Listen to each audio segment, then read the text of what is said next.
Hey folks, I'm Walter with a cruising poll question for you. How do you spend your sea days? Is it A, you do nothing by the pool, B, all the trivia, C, literally as many activities as you can possibly do in a day, or D, a spa day? Sabrina? My favourite way to spend a sea day is definitely be all of the trivia. Morning trivia, afternoon trivia, pre-dinner trivia, I will be there.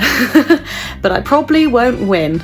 Nice, so if you see Sabrina on a ship, definitely help her out with her trivia, so maybe she'll win. This cruise life? So I love to lay out on deck and like to sneak in a little nap every now and then. I'll lay out a little bit here and there, but I actually enjoy walking the ship, getting lost, wandering around. I also love to eat all of the delicious food, and I'll participate in the occasional trivia. And I will eat all of the delicious food as well, whether it's a sea day brunch or some blue iguana on Lido, street eats on Mardi Gras.